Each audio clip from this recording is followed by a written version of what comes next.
নমস্কার দর্শক বন্ধু, আমি জ্যোতিষ সম্রাট শ্রীশ্যাম। আমার শ্রীশ্যাম অ্যাস্ট্রোলজি চ্যানেলে আপনাদের প্রত্যেককে স্বাগত জানাই। আপনারা বিভিন্ন সময়ে বিভিন্ন ধরনের নতুন নতুন জ্যোতিষ ভিত্তিক তথ্য আমার এই চ্যানেলের মাধ্যমে পেয়ে থাকেন এবং প্রত্যেকবারই কিছু না কিছু নতুন তথ্য দিয়ে আমার যারা জ্যোতিষ অনুরাগী বন্ধুগণ রয়েছেন তাদের এ বিষয়ে কৌতূহলকে যতটা সম্ভব ভাঙানো যায় এবং তার সাথে তারা যাতে স্বল্প ব্যয়ে এবং ঘরোয়া উপায়ে উপকৃত হতে পারে সে বিষয়ে আমি সর্বদা চেষ্টা করে থাকি। আজকের তেমন চলে এসেছি নতুন একটি ভিডিও নিয়ে। আজকের এই ভিডিওটির মাধ্যমে আমি আপনাদের সামনে খুব গুরুত্বপূর্ণ মূল্যবান একটি তথ্য তুলে ধরব। আচ্ছা বন্ধুরা, ভিডিও শুরুর প্রথমে আপনাদেরকে জানিয়ে রাখি যে আপনারা কি চান রাহু কেতুর দোষ থেকে মুক্তি পেতে, শনির ধাইয়া থেকে মুক্তি পেতে, শনির সাড়ে সাতি থেকে মুক্তি পেতে, আপনারা কি চান শুভ গ্রহকে বলবান করতে, যেমন বুধ বৃহস্পতি শুক্রকে, আপনারা কি চান যে আপনাদের জীবনে অর্থনৈতিক দুর্দশা দূর হোক, আপনাদের জীবনে সুখ শান্তি ফিরে আসুক, তাহলে এইগুলো যদি আপনারা চেয়ে থাকেন তাহলে আজকের এই ভিডিওটি স্কিপ না করে পুরোটাই দেখতে থাকুন। বন্ধুরা, আজকের এই ভিডিওটির মাধ্যমে আমি আপনাদের সামনে বলবো বা তুলে ধরবো যে নামমাত্র পয়সা খরচে আপনারা কিভাবে আপনাদের নবগ্রহকে শান্ত করতে পারবেন। বন্ধুরা, 9টি গ্রহের গোচর, 9টি গ্রহের দশা, 9টি গ্রহের ভালো মন্দ প্রভাবে আমাদের কিন্তু অতীত বর্তমান ভবিষ্যৎ নির্ভর করে থাকে। তার মধ্যে 7টি প্রধান গ্রহ এবং 2টি ছায়া গ্রহ, এরা যে রাশিতে বসে বা যে গ্রহের সাথে সম্পর্ক করে সেই গ্রহ অনুযায়ী কিন্তু ভালো মন্দ ফল দিয়ে থাকে। তাই এদেরকে জ্যোতিষশাস্ত্রে সরাসরি গ্রহ না বলে ছায়া গ্রহ বলা হয়েছে, কারণ এদের নিজস্ব ফল দেওয়ার কোনো ক্ষমতা নেই। এরা যে রাশিতে বা যে গ্রহের সাথে সম্পর্ক করে সেই অনুযায়ী ফল দিয়ে থাকে। এবার যখন আমাদের জন্মকুণ্ডলিতে খারাপ গ্রহ গোচরে আসে বা খারাপ গ্রহের মহাদশা অন্তর্দশা প্রত্যন্তর্দশা চলে বা খারাপ গ্রহ যখন পাপ পীড়িত হয়ে আমাদেরকে খারাপ ফল দেয়, তখন আমাদের জীবনে যত রকম খারাপ জিনিস আছে সব কিছু কিন্তু আমাদেরকে ভোগ করতে হয়। আপনার অ্যাক্সিডেন্ট বলুন, দুর্ঘটনা বলুন, রোগ শোক, ঋণ, অর্থনৈতিক দুরবস্থা, পারিবারিক অশান্তি, বিবাহ বিচ্ছেদ, সন্তানহীনতা, যাই কিছু বলুন না কেন, এই খারাপ জিনিসগুলো কিন্তু আমাদের ভোগ করতে হয় শুধুমাত্র খারাপ গ্রহের প্রভাবে। এবারে এই খারাপ গ্রহের গোচর যখন আসে, ঢাইয়া সাড়ে সাতি যখন আসে, মহাদশা যখন চলে, তখন আমরা বিভিন্ন তান্ত্রিক বা জ্যোতিষীদের কাছে ছুটে যাই, কেননা আমরা এই খারাপ সময় থেকে তাড়াতাড়ি মুক্তি পেতে চাই। আমরা প্রত্যেকেই চাই যে আমাদের জীবনে সুসময় ফিরে আসুক। তাই আমরা যারা সামর্থ্যবান মানুষ তারা বহু টাকা খরচ করে যাগযজ্ঞ, পূজা পাঠ, বিভিন্ন ধরনের রত্ন কবচ ধারণ করে থাকে, কিন্তু সমাজের প্রত্যেকটা মানুষের জন্য কিন্তু এটা সম্ভব হয়ে ওঠে না। যেসব মানুষ দিন আনে দিন খায়, যেসব মানুষ অত্যন্ত গরিব, নিম্ন মধ্যবিত্ত, তাদের পক্ষে কিন্তু এসব করা সম্ভব হয়ে ওঠে না। তাহলে তারা মনে মনে ভাববেন যে আমাদের পক্ষে কি আমাদের জন্য কি কোনো প্রতিকার নেই? অবশ্যই আছে। স্পেশালি তাদের জন্য আজকের আমার এই ভিডিও। চাইলে প্রত্যেকেই এই উপায় করতে পারেন। বন্ধুরা, নবগ্রহের দোষকে দূর করার জন্য আমি আপনাদেরকে সহজ একটি পদ্ধতির কথা বলবো। আপনারা শিবলিঙ্গে সব থেকে ভালো হয় যদি বাড়ির শিবলিঙ্গ না হয়ে মন্দিরে কোনো প্রতিষ্ঠিত শিবলিঙ্গ হয়, তাহলে এই উপায়গুলো করলে সব থেকে ভালো ফল পাবেন আর খুব তাড়াতাড়ি রেজাল্ট পাবেন। এবার যাদের ক্ষেত্রে দেখা গেল বাড়ি থেকে শিব মন্দির অনেকটা দূরে যেতে পারছেন না, তারা ভক্তি শ্রদ্ধা সহকারে বাড়িতেই এই নিয়মগুলো পালন করবেন। আর নবগ্রহের জন্য যে জিনিসগুলোর কথা আমি বলবো, সেই নির্দিষ্ট জিনিসগুলো আপনারা আপনাদের গ্রহের দোষ কাটাতে ভগবান শিবজির মাথায় 108টি করে দেবেন। এবার প্রথমে আসি চন্দ্রদোষ। ভগবান চন্দ্রদেবকে শক্তিশালী করতে এবং চন্দ্রগ্রহজনিত সমস্ত দোষ দূর করতে, চন্দ্রগ্রহ যখন দুর্বল থাকে না, তখন আমাদের জীবনে মানসিক অশান্তি নেমে আসে।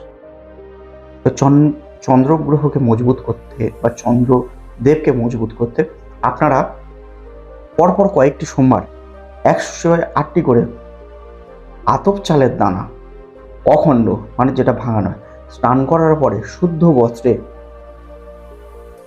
আপনারা 1 লোটা জল এবং বিল্বপত্র এবং 108টি আতপ চালের দানা নিয়ে শিব মন্দিরে চলে যাবেন।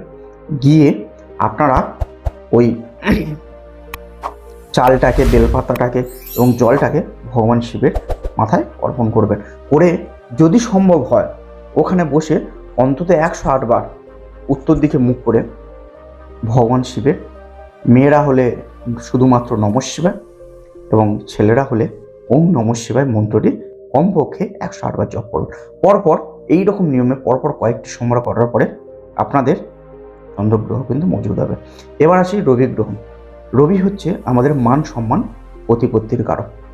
রবি গ্রহকে মজবুত করতে ঠিক একই রকম নিয়মে পরপর কয়েকটা রবিবার দিন আপনারা ভগবান শিবের মন্দিরে চলে যাবেন, কিংবা গৃহে যাদের পক্ষে সম্ভব নয় যাও, গৃহে 108টি গমের দানা ভাঙা যেন না হয়, পরিষ্কারভাবে আগে ধুয়ে নেবেন।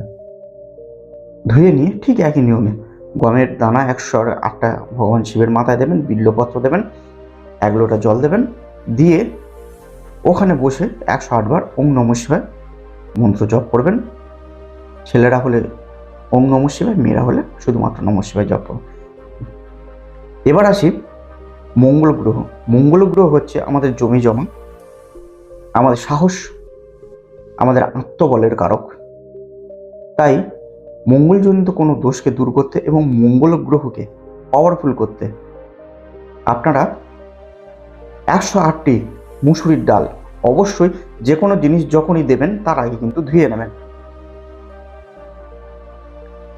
এবং ধুয়ে শুকনো করে নেবেন, নিয়ে তারপরে শিবলিঙ্গ অর্পণ করবেন। 108টি মুসুরির ডাল ভগবান শিবের মাথায় ঠিক একই নিয়মে পরপর কয়েকটি মঙ্গলবার দিন ভগবান শিবের মাথায় অর্পণ করুন এবং তার সাথে বিল্বপত্র এবং 1 লোটা জল। বুধ গ্রহকে মজবুত করতে, বুধ গ্রহ হচ্ছে আমাদের ব্যবসা, বাণিজ্য এবং বাক শক্তির কারক। বুধ গ্রহকে মজবুত করতে বা বুধ গ্রহজনিত যে কোনো দোষকে দূর করতে খোলা সমেত মুগ ডাল 108টি পরপর কয়েকটি বুধবার দিন শিবলিঙ্গ অর্পণ করুন, তার সাথে বিল্বপত্র এবং 1 লোটা জল, এবং ওখানেই বসে নমঃ শিবায় বা ওম নমঃ শিবায় মন্ত্র 108 বার জপ করুন। এবার বৃহস্পতিকে বলা হয় দেবগুরু। বৃহস্পতি যদি কোনোভাবে পীড়িত হয়, বৃহস্পতি যদি খারাপ হয়, তার প্রথম লক্ষণ হচ্ছে আপনার হাতে পয়সা থাকবে না। আপনি কোনো কাজ মন দিয়ে কন্টিনিউ করতে পারবেন না। আপনার সন্তান অবাধ্য হতে পারে, বা সন্তান যদি না হয় তাহলে সন্তানজনিত কোনো সমস্যা দেখা দিতে পারে হওয়ার ক্ষেত্রে। তো সেই সব দোষকে দূর করতে আপনারা অবশ্যই 108টি ছোলার ডাল পরপর কয়েকটি বৃহস্পতিবার ভগবান শিবের মাথায় অর্পণ করুন, তার সাথে বিল্বপত্র এবং 1 লোটা জল, এবং ওখানেই বসে ওম নমঃ শিবায় বা নমঃ শিবায় মন্ত্র জপ করুন। এবার শুক্র গ্রহকে মজবুত করতে আপনারা অবশ্যই কাটিং মিজরি বাজারে পাওয়া যায়। কাটিং মিজরি মানে ছোট্ট ছোট্ট চিনির মতো কাটিং করা, সেই কাটিং মিজরির দানা 108টি পরপর কয়েকটি শুক্রবার ঠিক একই প্রসেসে ভগবান শিবের মাথায় অর্পণ করুন, তার সাথে বেল্লপত্র এবং 1 লোটা জল। শুক্র গ্রহ কিন্তু আমাদের সুখ, ঐশ্বর্য, ধন সম্পত্তির কারক। এবার আসি শনি গ্রহ। শনি গ্রহ ঢাইয়া চলুক, শনি গ্রহের মহাদশা চলুক, বা শনি গ্রহের 7.5 চলুক, যার জন্য আপনারা যদি খুব সমস্যায় ভুগে থাকেন, শারীরিক, মানসিক, অর্থনৈতিক, তাহলে আপনারা পরপর কয়েকটি শনিবার দিন, যতদিন না আপনাদের সমস্যার নিবৃত্তি হচ্ছে, পরপর কয়েকটি শনিবার আপনারা কালো উড়দ কড়াই খোলা সমেত আপনারা কোনো প্রসিদ্ধ ভুসিমাল দোকানে গিয়ে বললে পেয়ে যাবেন, বা কোনো বেনামাল দোকানে, যে উড়দ কড়াই কালো। আপনারা 108টি উড়দ কড়াইয়ের দানা ভগবান শিবের মাথায় পরপর কয়েকটি শনিবার একই নিয়মে অর্পণ করুন, এবং তার সাথে বিল্লপত্র এবং 1 লোটা জল, এবং ওখানে বসে উত্তর দিকে মুখ করে নমঃ শিবায় কিংবা ওম নমঃ শিবায় জপ করুন। দেখবেন শনি গ্রহের যত রকম কুপ্রভাব আছে আপনাদের জীবন থেকে ধীরে ধীরে সরে যাবে। এবার আসি রাহু কেতু। রাহু কেতু হচ্ছে, যদি খারাপ থাকে আমাদের দুর্ঘটনা ফাঁড়া, আমাদের মানে কি চিন্তা ভাবনা বিকৃত হয়ে যাওয়া, এইসব সমস্যা দেখা দেয়, বিভিন্ন রকম জটিল রোগ। তো রাহু কেতুকে ঠিক করতে আপনারা 7 ধরনের দানা শস্য, যেমন ধান, গম, বাজরা, আপনার মক্কা, এই ধরনের 7 রকমের দানা শস্য আপনারা শনিবার দিন পরপর কয়েকটি শনিবার ভগবান শিবের মাথায় অর্পণ করুন, দেখবেন শুভ ফল পাবেন। আর ওখানে বসে 108 বার নমঃ শিবায় বা ওম নমঃ শিবায় জপ করুন। বন্ধুরা, নবগ্রহের দোষকে দূর করার জন্য আমি যে সব এর কথা বললাম,